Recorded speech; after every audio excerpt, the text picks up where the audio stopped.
کوئی اگر بے اولادہ ہے اس کو اولاد نہیں ہوتی تو آپ یہ سوچ کر کے پڑھیں کہ اللہ مجھے نیک اولاد عطا کر دے تو انشاءاللہ اس سورت کی برکت سے پروردگار نیک اولاد عطا فرما دے گا۔ سورہ فاتحہ قرآن کی ترتیب کے اعتبار سے پہلی سورت ہے، سمجھ رہے ہیں آپ؟ سورت ہے پہلی، سورہ فاتحہ قرآن کی ترتیب کے اعتبار سے، اور نازل ہونے کے اعتبار سے یہ 5ویں سورت ہے۔ بڑی اہم بات میں اب شروع کرنے لگ گیا ہوں، حسن بھائی توجہ فرمائیے گا۔ قرآن شریف جو نازل ہوا تو سب سے پہلے تو سورہ اقرا نازل ہوئی، وہ 30ویں پارے میں ہے، لیکن سورہ فاتحہ جو الحم شریف ہے، جو قرآن شریف جیسے آپ کھولیں گے پہلی سورت جو نظر آئے گی وہ 5ویں سورت ہے نزول کے اعتبار سے، لیکن ترتیب کے اعتبار سے پہلی سورت ہے۔ پورے قرآن کا علماء فرماتے ہیں، محدثین فرماتے ہیں، پورے قرآن کا نچوڑ اللہ نے خالی سورہ فاتحہ میں رکھ دیا ہے، پورے قرآن کا نچوڑ۔ اور اگر سورہ فاتحہ بندہ اس کا عامل بن جائے سورہ فاتحہ کا، تو یہ سمجھ لیجئے دنیا کی کوئی تکلیف کوئی پریشانی اس کے پاس سے ہو کے نہیں گزرے گی اگر سورہ فاتحہ کا بندہ عامل بن جائے۔ اور سورہ فاتحہ یہ تقریباً سب کو یاد ہی ہوتی ہے، اور اگر یاد نہ ہو تو یاد کر لینا اس کو۔ میں آگے سے لے کے پیچھے تک نسخہ بتا کے جا رہا ہوں، اور میری ماں بہنیں بھی سن رہی ہیں، سب اس کو اپنے عمل میں لائیں۔ 24 گھنٹے میں ہر روز 24 گھنٹے میں سورہ فاتحہ 70 مرتبہ پڑھا کرو۔ کتنی مرتبہ؟ 70۔ چاہے ایک بار بیٹھ کے پڑھ لو 20 منٹ لگے گا، تھوڑا تھوڑا بھی پڑھ سکتے ہو۔ آپ نے اب 10 مرتبہ پڑھ لی، 15 مرتبہ پھر پڑھ لی، 20 مرتبہ پھر پڑھ لی، ایسے بھی پڑھ سکتے ہو۔ یہ سرکار غوث پاک کی طرف سے اشارہ ہے، حضور صوفی سلطان میاں کے ذریعے سے مجھ تک پہنچا ہے۔ تو 70 مرتبہ سورہ فاتحہ ہر روز 24 گھنٹہ میں آپ پڑھیں، انشاءاللہ بڑی سے بڑی بیماری، بڑی سے بڑی تکلیف، بڑی سے بڑا مقدمہ، جس کام کے لیے آپ پڑھو گے سوچ کے اللہ آپ کے اس کام میں کامیابی عطا فرما دے گا۔ کوئی اگر بے اولادہ ہے اس کو اولاد نہیں ہوتی تو آپ یہ سوچ کر کے پڑھیں کہ اللہ مجھے نیک اولاد عطا کر دے تو انشاءاللہ اس سورت کی برکت سے پروردگار نیک اولاد عطا فرما دے گا۔ سمجھ رہے ہیں بھائیو بات کہ نہیں سمجھ رہے ہیں؟ ہاں 70 مرتبہ بلا ناغہ پڑھا کریں۔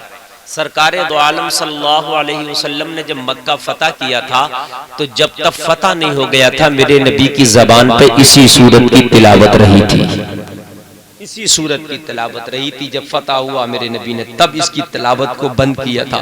یہ بہت مبارک بہت بابرکت سورت ہے۔ اسی کے اندر ایک آیت ہے جو میں نے پڑھی، اہدنا الصراط المستقیم۔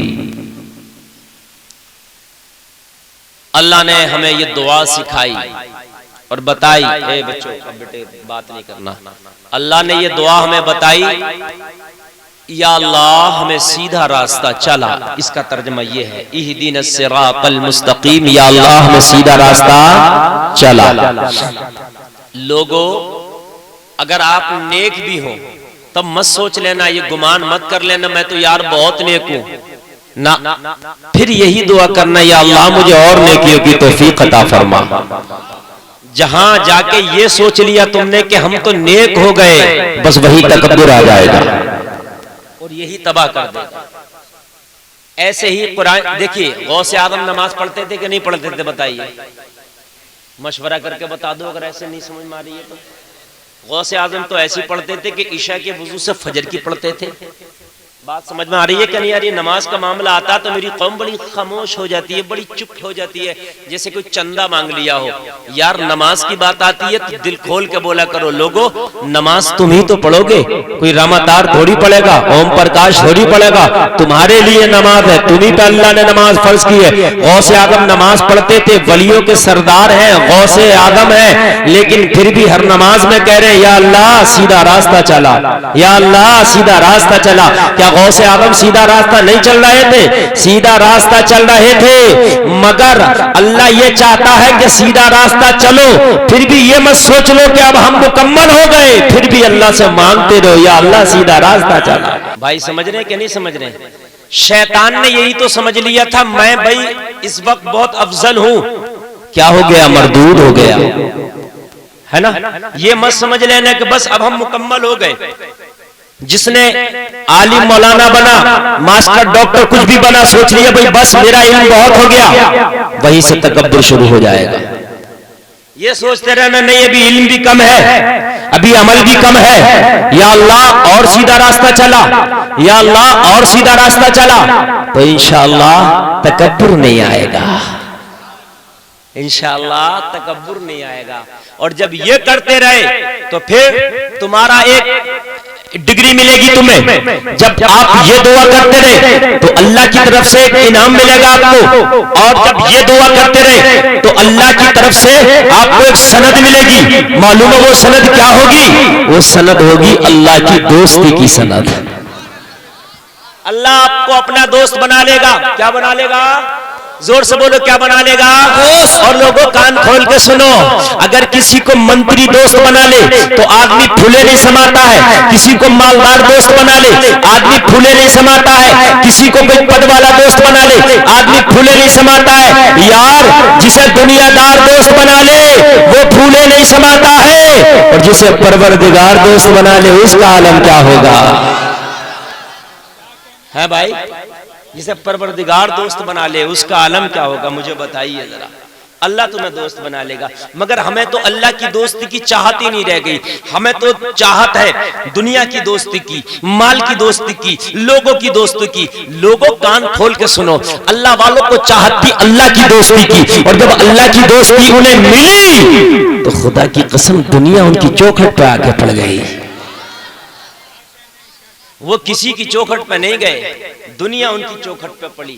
آج بھی اجمیر جا کے دیکھو، خواجہ اجمیر کی بارگاہ میں آج بھی ہزاروں لاکھوں کی تعداد میں لوگ پڑے ہیں. پڑھے کہ نہیں پڑھے؟